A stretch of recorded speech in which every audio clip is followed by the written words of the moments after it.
ചെമ്പനീർ പൂവിൻ്റെ വരാനിരിക്കുന്ന ഒരു എപ്പിസോഡിൻ്റെ വിശേഷങ്ങളിലേക്ക് എല്ലാവർക്കും സ്വാഗതം. വീഡിയോ ആദ്യമായി കാണുന്നവരാണെങ്കിൽ സപ്പോർട്ട് ചെയ്ത് സബ്സ്ക്രൈബ് ചെയ്ത് ലൈക്ക് ചെയ്യാൻ മറക്കല്ലേ. ശ്രുതിയാണ് തൻ്റെ അമ്മയെന്നറിഞ്ഞ ആദി സന്തോഷത്തോടെ അവളുടെ മടിയിൽ തല വെച്ച് കിടക്കുന്നതാണ് കാണിക്കുന്നത്. ഈ കാഴ്ച കാണുന്ന വിമലയും തൻ്റെ സന്തോഷം പങ്കുവെക്കുന്നുണ്ട്. ഇത്രയും നാളും അമ്മയാണെന്ന കാര്യം മറച്ചു വെച്ചത് എന്തിനാണെന്നും ചെറിയ പ്രായത്തിൽ താൻ എന്തെങ്കിലും തെറ്റ് ചെയ്തിട്ടാണോ എന്നും അങ്ങനെയാണെങ്കിൽ താൻ സോറി പറയാമെന്നും ആദി പറയുമ്പോൾ അവൻ ഒരു തെറ്റും ചെയ്തിട്ടില്ലെന്നും വലിയ ആളുകൾ ചെയ്ത തെറ്റിനാണ് നീ ഈ ശിക്ഷ അനുഭവിക്കുന്നതെന്നും അതൊന്നും ഇപ്പോൾ പറഞ്ഞാൽ നിനക്ക് മനസ്സിലാവില്ലെന്നും നീ വലുതായതിനു ശേഷം താൻ അത് പറഞ്ഞു തരാമെന്നും ശ്രുതി പറയുന്നുണ്ട്. അമ്മയും അച്ഛനും ഇല്ലെന്ന് പറഞ്ഞ് സ്കൂളിലെ കൂട്ടുകാർ കളിയാക്കിയെന്നും ഒരു ദിവസം അമ്മ തൻ്റെ കൂടെ സ്കൂളിലേക്ക് വന്ന് എല്ലാവരോടും തൻ്റെ അമ്മയാണെന്ന് പറയണമെന്നും ആദി പറയുമ്പോൾ അങ്ങനെ ചെയ്യാൻ തനിക്കിപ്പോൾ കഴിയില്ലെന്നും അതിനെല്ലാം ഒരു സമയം വരുമെന്നും സമയമാവുമ്പോൾ വന്ന് താൻ എല്ലാവരെയും അതറിയിച്ചോളാമെന്നും അതുവരേക്കും താനാണ് അവന്റെ അമ്മയെന്ന് ആരോടും പറയരുതെന്നും ശ്രുതി ആദിയോടായി പറയുന്നുണ്ട്. എന്താ പറഞ്ഞാലെന്ന് ആദി ചോദിക്കുമ്പോൾ ശ്രുതി അവനെ വഴക്കു പറയുന്നുണ്ടെങ്കിലും അമ്മയെ കിട്ടിയ സന്തോഷത്തിലിരിക്കുന്ന ആദി ഇങ്ങനെ വഴക്കു പറയണോ? ഇപ്പോൾ അവനോട് അമ്മയാണെന്ന് സമ്മതിച്ചതുപോലെ വീട്ടിലെല്ലാവരോടും ഇക്കാര്യം പറഞ്ഞൂടെ എന്നും വിമല ചോദിക്കുന്നുണ്ട്. രേവതിയുടെ ഈ വീട്ടിലെ അവസ്ഥ അമ്മയ്ക്കറിയില്ലേ? ആന്റി അവളെ എപ്പോഴും വഴക്കു പറഞ്ഞുകൊണ്ടേയിരിക്കും. ഈ കാര്യം എല്ലാവരും അറിഞ്ഞാൽ രേവതിയേക്കാൾ കഷ്ടമാകും എന്റെ അവസ്ഥ എന്നൊക്കെ അമ്മയോടായി പറഞ്ഞിട്ട് താൻ പറയുന്നത് വരെ ഈ കാര്യം ആരെയും അറിയിക്കരുതെന്ന് ആദിയോടും ശ്രുതി പറയുന്നുണ്ട്. താനിത് ആരോടും പറയില്ലെന്നും തനിക്ക് വേണ്ടി അമ്മ ഒരു കാര്യം ചെയ്തു തരണമെന്നും ആദിയും പറയുന്നുണ്ട്. തൻ്റെ കണ്ണിലെ കെട്ടഴിക്കുന്ന സമയത്ത് അമ്മയെ തന്നെ ആദ്യം കാണണമെന്ന് ആദി പറയുമ്പോൾ വിമല കൂടി നിർബന്ധിക്കുമ്പോൾ ശ്രുതി അതിന് സമ്മതിക്കുന്നുണ്ട്. ശ്രുതി അപ്പോഴേക്കും അമ്മയോടായി അവർക്ക് വേണ്ടി അവൾ ഹോട്ടലിൽ റൂം ബുക്ക് ചെയ്തിട്ടുണ്ടെന്നും വീട്ടിലുള്ള എല്ലാവരും വരുന്നതിന് മുന്നേ വീട് വിട്ടിറങ്ങാനും പറയുന്നുണ്ട്.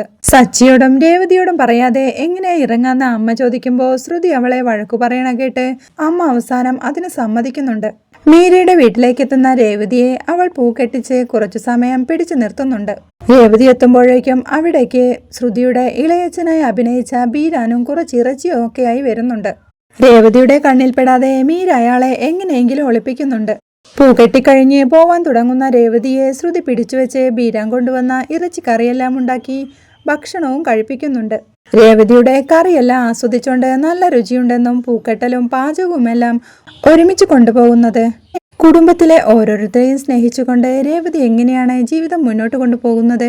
ജീവിതത്തിൽ വേറെ ലക്ഷ്യങ്ങളൊന്നുമില്ലേ? ആന്റിയുടെ വഴിക്ക് സഹിച്ച് എങ്ങനെ പിടിച്ചു നിൽക്കാൻ സാധിക്കുന്നു എന്നൊക്കെ മീര രേവതിയോടായി ചോദിക്കുന്നുണ്ട്. ശ്രുതിയും വർഷയുമെല്ലാം വലിയ വീട്ടിലെ പെൺകുട്ടികളല്ലേ, ഞാൻ പാവപ്പെട്ട വീട്ടിലെയാ. ആ ഒരു വേർതിരിവാണ് സച്ചിയേട്ടന്റെ അമ്മ കാണിക്കുന്നത്. അവർ ചെയ്യുന്നതിനെല്ലാം തിരിച്ചു പ്രതികരിക്കാൻ നിന്നാൽ കുടുംബത്തിലെ സമാധാനം നഷ്ടപ്പെടും. കുടുംബത്തിലെ എല്ലാവരെയും നല്ല രീതിയിൽ ചേർത്തു നിർത്തണമെന്ന് ആഗ്രഹമുണ്ടെങ്കിൽ എല്ലാം സഹിക്കാൻ കഴിയും എന്നൊക്കെ രേവതിയും പറയുന്നുണ്ട്. ഇതെല്ലാം കേട്ട് രേവതി ചേച്ചിയെ പോലെ രേവതി ചേച്ചി മാത്രമേ ഉണ്ടാവൂ. ഞാനൊരു സഹായം ചോദിച്ചു വിളിച്ചപ്പോഴേക്കും രേവതി ചേച്ചി എന്നെ സഹായിക്കാനായി ഓടിയെത്തിയില്ലേ? ഇന്നത്തെ കാലത്ത് അവർക്കു കൂടി പ്രയോജനമുണ്ടെങ്കിലേ ഒരാൾ മറ്റൊരാളെ സഹായിക്കുകയുള്ളൂ. ഞാനും ആ ടൈപ്പ് തന്നെയാ. രേവതി ചേച്ചിയെ പോലെ തിരിച്ചൊന്നും പ്രതീക്ഷിക്കാതെ സഹായിക്കുന്ന ആളുകൾ തീരെ കുറവാണ് എന്നൊക്കെ പറഞ്ഞ് ശ്രുതി പറഞ്ഞതുപോലൊന്നുമല്ല രേവതി. ആള് പാവമാണെന്നൊക്കെ മീര ഓർത്തോണ്ടിരിക്കുന്നുണ്ട്. അപ്പോഴേക്കും അവിടെ ശ്രുതി അമ്മയെയും ആദിയെയും പറഞ്ഞു വിടാനുള്ള തിരക്കിലായിരുന്നു. രേവതി ആന്റിയോട് ഒന്ന് പറഞ്ഞിട്ട് പോവാമെന്ന് ആദി പറയുന്നുണ്ടെങ്കിലും ശ്രുതി അവനെ വഴക്കു പറയുന്നുണ്ട്. അവരുടെ ഡ്രസ്സെല്ലാം പാക്ക് ചെയ്ത് ശ്രുതി അവരെയും കൊണ്ട് താഴോട്ട് ഇറങ്ങി വരുമ്പോഴേക്കും പുറത്തേക്ക് പോയ സച്ചി അങ്ങോട്ട് വരുന്നുണ്ട്. ഇത് കാണുന്ന ശ്രുതി പെട്ടെന്ന് തന്നെ അവരുടെ ബാഗ് റൂമിലേക്ക് വെക്കാനായി ഓടുമ്പോഴേക്കും ആദിയും അമ്മുമ്മയും ഡൈനിങ് ഹാളിലോട്ട് വന്നിരിക്കുന്നുണ്ട്. അവരെ കാണുന്ന സച്ചി നിങ്ങൾ എന്താ റൂമിൽ റെസ്റ്റ് എടുക്കാതെ ഇവിടെ വന്നിരിക്കുന്നെന്ന് ചോദിക്കുന്നുണ്ട്. അവിടെ ശ്രുതിയെ കാണുന്ന സച്ചി പാർലറിൽ പോവാത്തതിനെ ചോദ്യം ചെയ്യുമ്പോൾ ലേറ്റ് ആയാണ് താൻ പോകുന്നതെന്ന് ശ്രുതി പറയുന്നുണ്ട്. എന്നും കാലത്തെ അണിഞ്ഞൊരുങ്ങി പോകുന്നതാണല്ലോ, ഇന്നെന്താ ലേറ്റ് ആവാനെന്ന് സച്ചി വീണ്ടും ചോദിക്കുന്നുണ്ടെങ്കിലും അതൊക്കെ എന്റെ ഇഷ്ടമാണെന്ന് പറഞ്ഞ് ശ്രുതി തടി തപ്പുന്നുണ്ട്. ആദിക്ക് ബിരിയാണിയും വാങ്ങിക്കൊണ്ടുവന്ന സച്ചി അവനെ കഴിക്കാനായി വിളിക്കുമ്പോഴേക്കും സച്ചി നീ പുറത്തോട്ടൊന്നും പോകുന്നില്ലെന്ന് വിമലയും ചോദിക്കുന്നുണ്ട്. ഓട്ടം വിളിച്ചയാൾ ഇടയ്ക്ക് വെച്ച് മുങ്ങിയെന്നും രേവതി കൂടി വീട്ടിലില്ലാത്തോണ്ട് താൻ ആദിയെ നോക്കാനായി വന്നതാണെന്നും ഇന്ന് മുഴുവൻ ആദിയുടെ കൂടെ കളിക്കാമെന്നും സച്ചി പറയുമ്പോൾ ശ്രുതി ഇതിനെ കളിയാക്കി ചോദിക്കുന്നുണ്ടെങ്കിലും സച്ചി അവളുടെ വായടപ്പിച്ച് മറുപടി കൊടുത്ത് താൻ ഡ്രസ്സ് മാറ്റിയിട്ട് വരാമെന്നും പറഞ്ഞ് ആദിക്ക് ഫുഡ് കൊടുക്കാനായി അമ്മമ്മയുടെ കയ്യിൽ കൊടുത്തോണ്ട് സച്ചി അകത്തേക്ക് പോകുന്നുണ്ട്. അപ്പോഴേക്കും ശ്രുതി വീട്ടിൽ നിന്ന് ഇറങ്ങി പോവാൻ കഴിയാത്തതിന് അമ്മയെ വഴക്കു പറയുന്നുണ്ട്. ഇത് കേൾക്കുന്ന ആദി നമ്മളിന്ന് പോകുന്നില്ല അല്ലേ, അപ്പോൾ എനിക്ക് എന്റെ അമ്മയുടെ കൂടെ ഇരിക്കാമല്ലോ എന്ന് പറയണ കേൾക്കുന്ന ശ്രുതി താനാണ് അമ്മ എന്ന കാര്യം മിണ്ടിപ്പോരുതെന്ന് പറഞ്ഞിട്ടില്ലേ എന്നും പറഞ്ഞുകൊണ്ട് അവന് വഴക്കു പറയുന്നുണ്ട്. ആദ്യം ഇങ്ങനെ സങ്കടപ്പെടുത്തല്ലേ എന്ന് അമ്മ പറയുമ്പോഴേക്കും ശ്രുതി അവനെ ഫുഡ് കഴിപ്പിക്കുന്നുണ്ട്. അവൾ ആദിക്ക് ഭക്ഷണം വാരിക്കൊടുക്കുന്നത് കാണുന്ന സച്ചി അമ്പരപ്പോടെ അവളെ നോക്കി നിൽപ്പുണ്ട്. എന്താ ഇവിടെ നടക്കുന്നത്, പാർലർ ചേട്ടത്തിയാണല്ലോ വാരിക്കൊടുക്കുന്നതെന്നൊക്കെ സച്ചി പറയുമ്പോ അവൻ ഫുഡ് കഴിക്കുന്നില്ലെന്ന് വാശി പിടിച്ചപ്പോ ശ്രുതി അവനെ കഴിപ്പിക്കുകയാണെന്ന് വിമലാമ്മ പറയുന്നുണ്ട്. ഇത് കേട്ട് സംശയത്തോടെ പാർലർ ചേട്ടത്തി കഴിപ്പിക്കുന്നത് കാണുമ്പോഴാ സംശയം. ഇന്നലെ നിങ്ങൾ ഇങ്ങോട്ട് വന്നപ്പോ നിങ്ങളെ ഇവിടെ നിർത്താൻ അമ്മയോട് ഇവൾ സപ്പോർട്ട് ചെയ്തു. ഇപ്പൊ ഇതാ ഫുഡ് വാരി കൊടുക്കുന്നു. ചില മനുഷ്യരുടെ സ്വഭാവം ചില നേരത്ത് നമുക്ക് അറിയാൻ പറ്റില്ല എന്നൊക്കെ സച്ചി പറയുമ്പോ എന്താ അറിയാത്തതെന്ന് ശ്രുതി ചോദിക്കുന്നുണ്ട്. ചില ആളുകൾ മനസ്സിലൊന്നു വെച്ച് പുറമെ വേറൊന്നു കാണിക്കുമെന്ന് അച്ഛമ്മ പറഞ്ഞിട്ടുണ്ട്. പാർലർ ചേട്ടത്തിയുടെ ഉള്ളിലും അങ്ങനത്തെ ഒരു നല്ല മനസ്സുണ്ടെന്ന് ഇപ്പോഴാ മനസ്സിലാവുന്നത്. എന്തായാലും കൊള്ളാം എന്ന് സച്ചി അവരെ നോക്കി പറയുന്നുണ്ട്. പിന്നീട് സച്ചി ആദ്യം കളിപ്പിച്ചോണ്ടിരിക്കുമ്പോഴാണ് രേവതി അങ്ങോട്ട് വരുന്നത്. എന്താ ഇത്രയും വൈകിയതെന്ന് സച്ചി ചോദിക്കുമ്പോ മീര നല്ലൊരു കുട്ടിയാണെന്നും ഓരോന്നൊക്കെ സംസാരിച്ചിരുന്ന് സമയം പോയെന്നും ഭക്ഷണവും കൂടി കഴിപ്പിച്ച് അവൾ വിട്ടതെന്നും രേവതി പറയുന്നുണ്ട്. ഇതെല്ലാം കേൾക്കുന്ന ശ്രുതി മീരയോട് രേവതിയെ പിടിച്ചു നിർത്താനായി പറഞ്ഞിട്ട് വിരുന്നൊരുക്കി സൽക്കാരവും നടത്തിയാണോ വിട്ടിരിക്കുന്നതെന്ന് ശ്രുതി പറയുന്നുണ്ട്. ആദിയോട് രേവതി ഇപ്പോ എങ്ങനെയുണ്ട്, ഭക്ഷണമെല്ലാം കഴിച്ചോ എന്നൊക്കെ ചോദിക്കുമ്പോ താൻ ആദിക്ക് ബിരിയാണി വാങ്ങിയിട്ട് വന്നെന്നും അവനെ കഴിപ്പിച്ചത് പാർലർ ചേട്ടത്തിയാണെന്നും ആ കാഴ്ച കണ്ട് താൻ അത്ഭുതപ്പെട്ടു പോയെന്നും സച്ചി പറയുമ്പോ ഇത് അത്ഭുതപ്പെടാൻ എന്തിരിക്കുന്നു, എല്ലാ പെണ്ണുങ്ങളുടെ മനസ്സിലും ഒരു അമ്മ ഒളിഞ്ഞിരിപ്പുണ്ടാവും. ശ്രുതിയും അങ്ങനൊരു വാത്സല്യത്തോടെ ചെയ്തതാവുമെന്ന് രേവതിയും പറയുന്നുണ്ട്. നിന്നോട് പറഞ്ഞ് ജയിക്കാൻ കഴിയില്ലെന്ന് പറഞ്ഞ് സച്ചി അവിടെ നിന്ന് എഴുന്നേറ്റ് പോകുമ്പോ രേവതി താൻ ആദിക്കായി വാങ്ങിയ കൂളിംഗ് ഗ്ലാസ് എടുത്ത് കൊടുക്കുന്നുണ്ട്. തനിക്കത് വെക്കാൻ കഴിയില്ലല്ലോ എന്ന് ആദി സങ്കടപ്പെടുമ്പോ കണ്ണിന്റെ കെട്ടഴിക്കുമ്പോ വെക്കാനാണെന്ന് രേവതിയും പറയുന്നുണ്ട്. എന്തിനാ ഇതെല്ലാം വാങ്ങിച്ചെന്നും ചോദിച്ച് വിമലയും അങ്ങോട്ട് വരുന്നുണ്ട്. അവരെ കണ്ട് ആന്റിയുടെ മുഖം എന്താ വല്ലാതിരിക്കുന്നത്, കണ്ണെല്ലാം ചുമന്നിരിക്കുന്നുണ്ടല്ലോ എന്ന് രേവതി പറയുമ്പോ രാത്രി നല്ല പോലെ ഉറങ്ങാൻ കഴിയാത്തോണ്ടാണെന്ന് പറഞ്ഞ് അവർ രക്ഷപ്പെടുന്നുണ്ട്.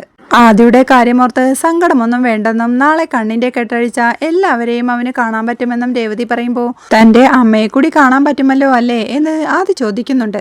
ഇത് കേൾക്കുന്ന വിമലയും ശ്രുതിയും ഞെട്ടുന്നുണ്ട്. ഇത് കേൾക്കുന്ന രേവതി സംശയത്തോടെ വിമലയെ നോക്കുമ്പോ അവർ എന്തോ പറയാനായി തുടങ്ങുമ്പോഴേക്കും ആദിക്ക് അവന്റെ അമ്മയെക്കുറിച്ചുള്ള ഓർമ്മ വന്നുവെന്ന് രേവതി പറയുന്നുണ്ട്. അവന്റെ അമ്മയുടെ ഫോട്ടോ കാണണമെന്ന് അവൻ പറഞ്ഞിരുന്നു, അതാണ് അങ്ങനെ പറഞ്ഞതെന്ന് വിമലയും പറയുന്നുണ്ട്. പാവം ആദിക്ക് അച്ഛനും അമ്മയും ഇല്ലല്ലോ, നിങ്ങൾ ഒറ്റയ്ക്കല്ലേ അവളെ വളർത്തുന്നത്, നിങ്ങളുടെ മകൾ എന്നാ ദുബായിൽ നിന്ന് വരുന്നതെന്ന് രേവതി ചോദിക്കുന്നുണ്ട്. അവൾ എപ്പോ വരുമെന്ന് തനിക്ക് കൃത്യമായി അറിയില്ലെന്ന് വിമല പറയുമ്പോ അവളോട് പെട്ടെന്ന് വരാൻ പറയുന്നു.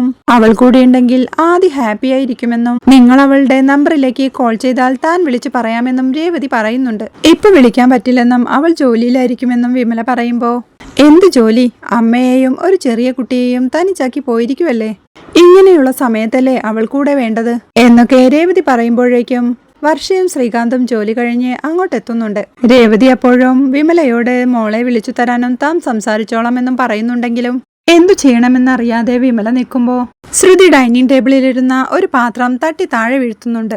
റൂമിലേക്ക് പോവാനായി തുടങ്ങുന്ന ശ്രീകാന്ത് ഇത് കാണുന്നുമുണ്ട്. അറിയാതെ കൈ തട്ടിപ്പോയതാണെന്ന് ശ്രുതി പറയുമ്പോഴേക്കും രേവതി അങ്ങോട്ട് വന്ന് സാരമില്ലെന്നും പറഞ്ഞ് ആ പാത്രം എടുത്തോണ്ട് അടുക്കളയിലേക്ക് പോകുന്നുണ്ട്. ശ്രുതി ഓക്കെ അല്ലെന്ന് ചോദിച്ചോണ്ട് വർഷ റൂമിലേക്ക് ചെല്ലുന്നുണ്ട്. റൂമിലേക്ക് ചെല്ലുന്ന വർഷ അടുത്ത ആഴ്ചയുള്ള ഒരു ബർത്ത്ഡേ ഫംഗ്ഷനെ പറ്റി പറയുന്നുണ്ടെങ്കിലും ശ്രീകാന്ത് അവിടെ എന്തോ ഓർത്തുകൊണ്ട് നിൽക്കുകയായിരുന്നു. ഇത് കണ്ട് എന്താലോചിച്ച് നിൽക്കുന്നതെന്ന് വർഷ ചോദിക്കുമ്പോഴേക്കും രേവതിയും വിമലാന്റിയും സംസാരിച്ചുകൊണ്ട് നിൽക്കുമ്പോ ശ്രുതി മനഃപൂർവ്വം ആ പാത്രം തള്ളി താഴെ ഇട്ടതാണെന്ന് ശ്രീകാന്ത് പറയുന്നുണ്ട്. അവരിവിടെ താമസിക്കുന്നുണ്ട്, ശ്രുതിക്ക് എന്താ പ്രശ്നമെന്ന് വർഷ ചോദിക്കുമ്പോൾ അവരുടെ റൂമിലല്ലേ ആദിയും അമ്മയും കിടക്കുന്നത്, അതിന്റെ ദേഷ്യം തീർത്തതാവുമെന്ന് ശ്രീകാന്ത് പറയുന്നുണ്ട്.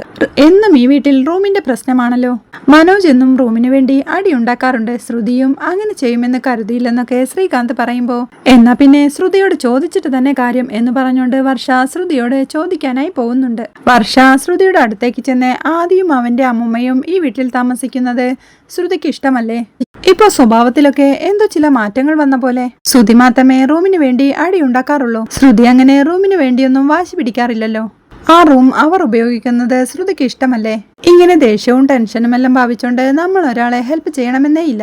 അവരിവിടെ താമസിക്കുന്നത് ശ്രുതിക്ക് ഇഷ്ടമല്ലെങ്കിൽ അത് തുറന്നു പറയണം. അവരോട് പറഞ്ഞാൽ അവർ പെട്ടെന്ന് തന്നെ ഈ വീട്ടിൽ നിന്ന് പൊയ്ക്കോളുമല്ലോ എന്നൊക്കെ പറഞ്ഞ് വർഷ അവരോട് ചോദിക്കാനായി പോകുമ്പോഴേക്കും ശ്രുതി അവളെ തടഞ്ഞു നിർത്തുന്നുണ്ട്. അവരെ സജിയും രേവതിയുമല്ലേ കൂട്ടിയിട്ട് വന്നത്. അവരിതറിഞ്ഞ പ്രശ്നമുണ്ടാക്കും. ഒരു ദിവസം കൂടി അഡ്ജസ്റ്റ് ചെയ്യാൻ താൻ തയ്യാറാണെന്നും ഇതിന്റെ പേരിൽ ഇനി പ്രശ്നമൊന്നും ഉണ്ടാക്കണ്ടെന്നും ഇങ്ങനെയൊക്കെ ചോദിക്കാനുള്ള കാര്യം എന്താണെന്നും ശ്രുതി ചോദിക്കുന്നുണ്ട്.